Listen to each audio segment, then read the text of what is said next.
My topic today is Love, Morality, and Reproductive Justice by Reverend Darcy Baxter. A version of this sermon was first delivered February 1st in 2015 at the Unitarian Universalist Fellowship of Stanislaus County. As all you know, we, UUs, overwhelmingly support reproductive rights. And there is a complicated story that has unfolded in the years since Roe v. Wade passed.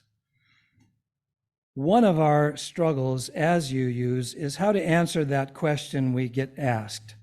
So, what do Unitarian Universalists believe? Or, what does it mean to be a Unitarian Universalist? A common response I've heard to these identity questions is Unitarian Universalists can believe whatever you want. Somehow, many of us UUs have come to think of ourselves as anything and everything, instead of something very particular. But working on a national abortion hotline after college, I learned how very specific and particular my Unitarian Universalism was. Melissa called from a big, square Midwestern state. She had little money, and the closest place to get an abortion was over 500 miles away. Her situation is not unusual. Unless you live close to a metropolitan area, you are looking at a journey like Melissa was. She was early enough along that she had some time to raise some money before the cost would rise, but things were not looking so good for her. And that's when I found myself telling her to go to church. This is going to sound crazy to you, I said to Melissa, but I am really not kidding.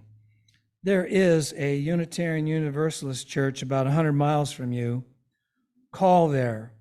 Tell them that you just talked to this abortion hotline and the counselor you spoke to was Unitarian and told you to call. I know this sounds crazy, but this church is not like a lot of other churches. It is part of our tradition that we support women assessing abortion services. Maybe there is a doctor there in the congregation, or maybe someone in the congregation knows somebody. I know this sounds crazy, but it's the only other thing I can think of right now. After I hung up the phone, another counselor looked at me and kind of strangely and said, "Did you just send that woman to a church to help get with an abortion?" Yes, I did. That day, I didn't think twice about referring Melissa to her closest Unitarian Universalist congregation. With so much stigma and shame attached to women's pregnancy decisions, I could not have just sent Melissa to an anything and everything church. I have asked myself since, why didn't I think twice? Why did I feel it was safe to refer Melissa to a UU congregation?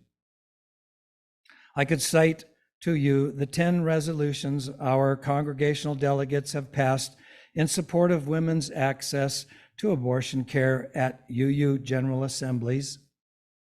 I could tell you how Roe v. Wade itself was forged in the chapel of the First Unitarian Church in Dallas, Texas. But I did not have those facts that day working on the hotline. What did I have was my experience going through our comprehensive sexuality education program about your sexuality is the title. The precursor to today's Our Whole Lives publication.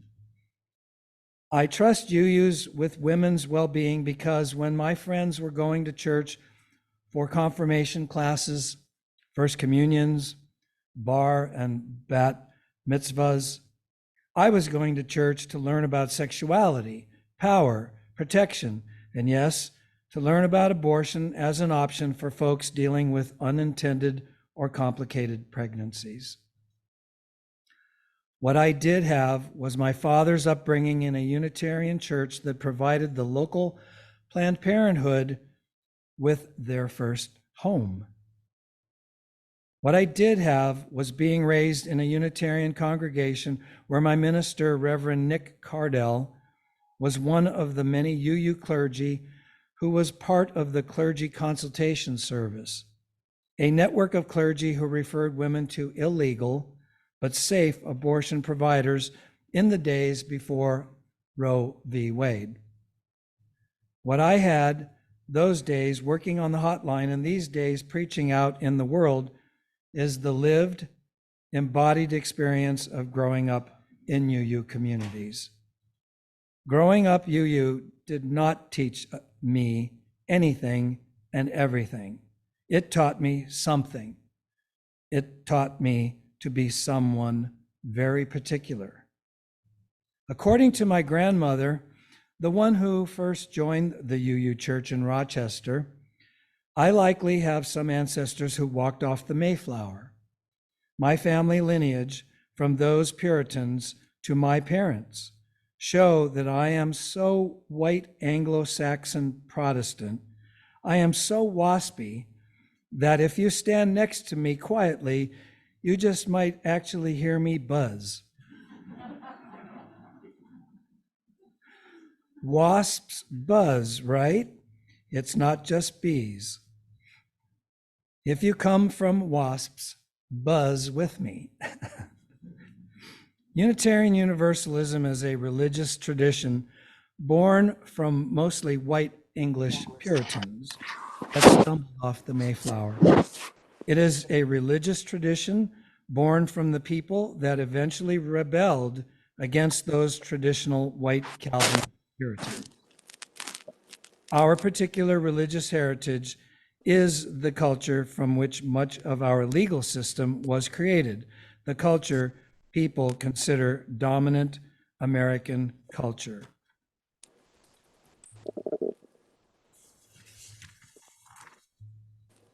Our particular religious heritage believes that we need not think alike, to love alike. That difference is good and important, and that we hold sacred the freedom to pursue one's conscience. Maybe at this point you are wondering what any of this has to do with reproductive justice.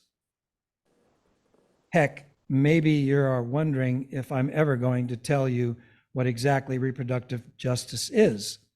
Rest assured, here that part comes.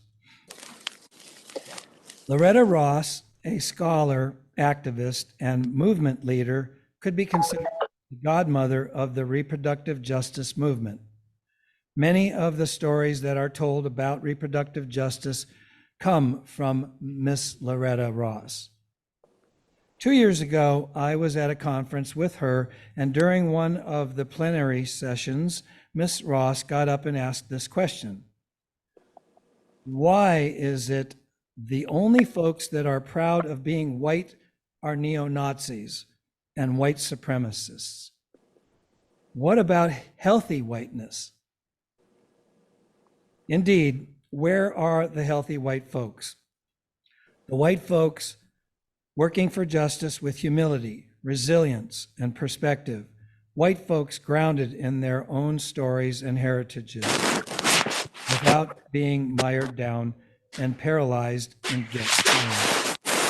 This question about whiteness is essential in understanding reproductive justice, because reproductive justice is a movement worldview, and methodology that was born in part in response to what we could call unhealthy whiteness.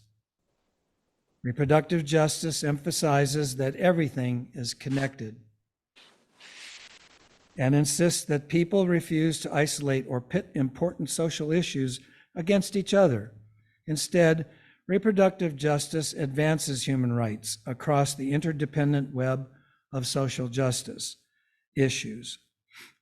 As the advocacy group Forward Together puts it in their Strong Families initiative, reproductive justice calls on us to work towards a world where every person and family has the rights, recognition, and resources they need to make decisions about their gender, their bodies, and their sexuality, where every person, family, and community has what they need to flourish.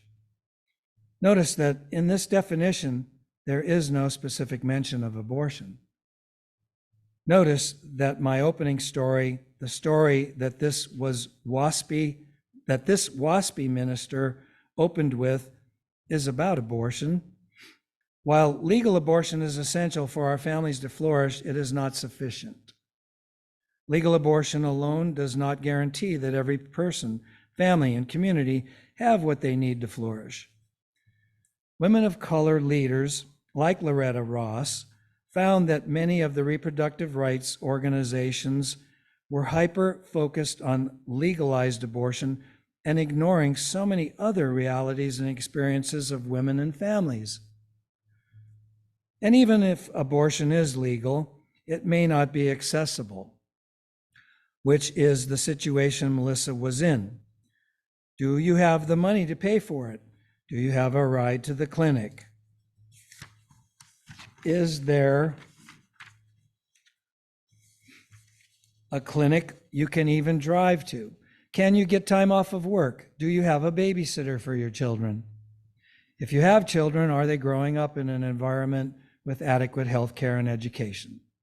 Is your family treated with dignity and respect, or do you feel stigmatized or unwanted? While legal abortion is essential, it is not sufficient. And yet many white middle and upper class women leading prominent reproductive rights organizations focused almost exclusively on legal abortion. Particularly in the past few years, I have come to ask myself why I started working on the National Abortion Hotline, why abortion came to mean so much to me, a white, waspy, middle-class lesbian. So I spent some time observing, trying to understand, and eventually I found my answer, and it came in the voice of reproductive justice activist Vanessa Daniel, founder of the Groundswell Fund. She shared that from her vantage point, she sees that white women feel pressured by society to have nice white babies. So abortion came to represent liberation and freedom for many white women. But many women of color have experienced just the opposite. They have felt pressure not to have brown and black children. Tragically, many women of color have been forcibly sterilized without their consent or knowledge. They would visit a medical clinic to deliver a baby or to have a procedure for fibroids, and they would come out sterilized. It is sad, it is a sad reality that prospective adoptive parents prefer light-skinned and or white babies. One only needs to look at the realities in adoption practices to see the sad truth in this statement. Studies show that black children are less likely to be adopted than white children. For white, middle, and upper class women, abortion became a powerful symbol of liberation and freedom. I think this is the reason so many white, middle, and upper class women have dedicated so much energy to abortion over the past 40 years. Because they, or in my case, I should probably say we were fighting for liberation and freedom. And who doesn't want to do that?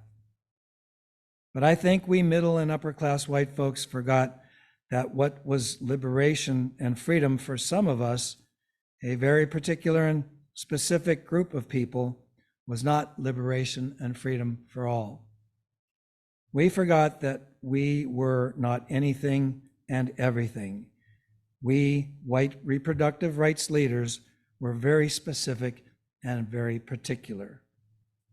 While some people need support in dealing with unintended or complicated pregnancies, many other people need support to have children and need support to raise their children with dignity and respect, need support having the resources so that their families can flourish. And in the messy realities of our lives, these two groups are not so easily divided along lines of race, ethnicity, or class. Many of us will need one kind of support at one point in our lives and need other kinds of support at different points of our lives.